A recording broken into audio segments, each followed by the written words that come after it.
Bonsoir à tous, je suis ravie de vous retrouver en direct de Montreux. Je vous montre un peu le paysage, c'est magnifique.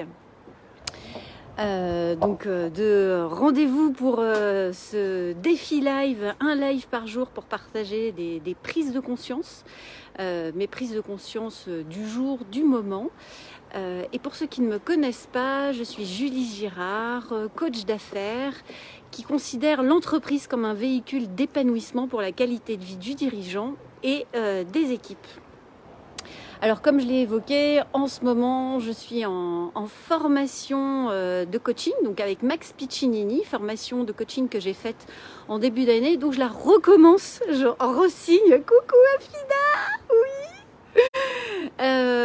Voilà, et c'est super intéressant de mon point de vue de revenir, de revoir régulièrement les bases. Cette première journée, c'est une journée autour de comprendre le monde du client. D'ailleurs, c'est tout le premier module, avec cette base qui est autour de la responsabilité. Et ça, c'est super puissant. Bien sûr, c'est quelque chose de simple à intégrer d'un point de vue intellectuel.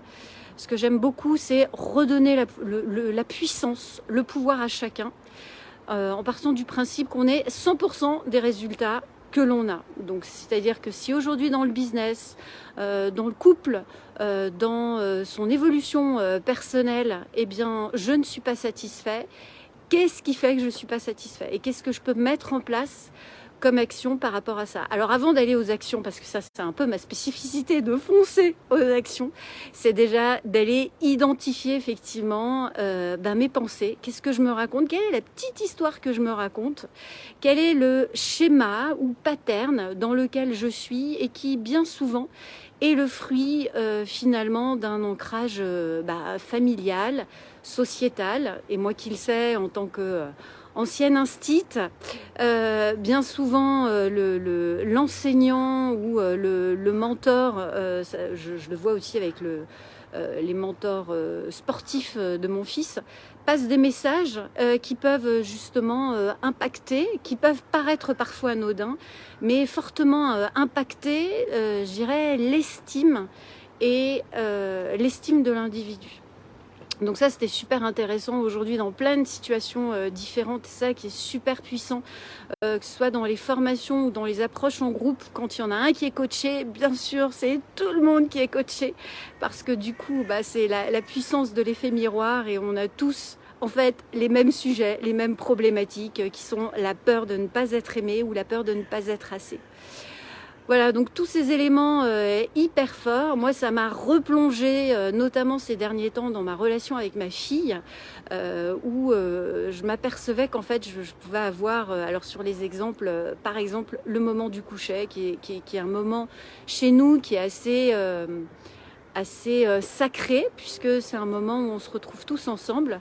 Ces derniers temps, j'avais pas mal de choses à faire, j'avais tendance à le bâcler, jusqu'à ce qu'à un moment donné, je me dise, mais attends, qu'est-ce que tu es en train de faire là? Tu es en train de te considérer toi et de ne pas valoriser ce moment que tu partages avec elle. En plus, ce qui m'énervait, c'est qu'elle me disait, non, mais je veux des caresses comme ça, mais pas comme ça. Et en fait, ça m'énervait. Et quand je me repositionnais en me disant, mais finalement, mais pourquoi ça m'énerve? Mais en fait, je suis juste en train d'admirer qu'elle pose ses désirs, qu'elle exprime concrètement et factuellement ce qui lui fait du bien. Et ça me renvoyait ma propre histoire, que moi je n'osais pas faire ça avec ma maman parce que ma maman était débordée, n'avait jamais le temps, et en fait il fallait que tout soit fait clac clac très rapidement. Et là, le fait d'identifier ça, eh bien je me suis dit finalement, ok, ça c'est ce que moi j'ai vécu, mais maintenant j'ai le pouvoir, j'ai la responsabilité de vivre ce moment sacré avec ma fille complètement différemment. Et finalement, mon rôle de maman, est-ce que c'est pas de la nourrir comme elle en a envie, comme elle en a besoin, comme ça lui fait du bien? Et en plus, le bénéfice partagé, c'est que c'était vraiment un moment très très fort. Donc voilà, je trouve ça génial dans ces principes du coaching, et on en discutait encore avec un participant, finalement la force, c'est de regarder avec honnêteté, transparence et réalisme le schéma dans lequel on est, Et bien sûr, en tant qu'humain, on a tous parfois des schémas un peu pourris. Mais l'idée, c'est qu'est-ce que j'en fais aujourd'hui en tant qu'adulte responsable? Comment j'ai envie de transformer ce schéma? Alors, je vous partage un truc que j'ai trouvé ça vraiment génial, que nous a partagé Max aujourd'hui, et c'est vraiment une invitation, en tous les cas, pour ceux qui ont envie de le faire, c'est de prendre le temps. Ceux qui sont branchés gratitude ont bien souvent l'habitude de prendre cet instant quotidien, de remercier pour cette journée, pour ce rendez-vous, pour tout ce que je peux avoir.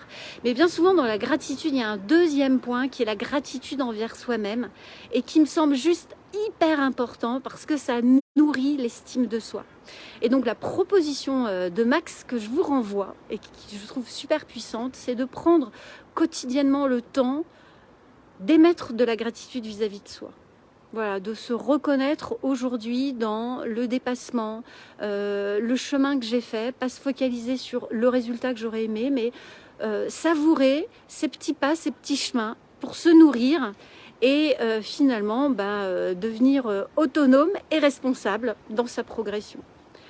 Voilà, écoutez, une journée encore hyper passionnante. J'espère que j'étais claire parce que en vrai, j'ai une tête comme ça. Mais c'était vraiment très très riche. Et qu'est-ce que ça fait du bien de regarder les mécanismes et les schémas dans lesquels on est. C'est tellement bon et c'est tellement gratifiant aussi de permettre à des personnes d'en prendre conscience. Afida, merci d'être resté jusqu'au bout. Bon appétit à tous, très belle soirée. Merci, merci, merci encore de prendre ce temps, de vous arrêter, d'écouter. Et je vous rappelle vraiment l'intention, c'est de laisser résonner à l'intérieur de vous ce qui vous parle, dans l'optique que ça puisse expanser des espaces à l'intérieur de vous. Je vous souhaite une très belle soirée et puis je vous dis à demain. Ciao.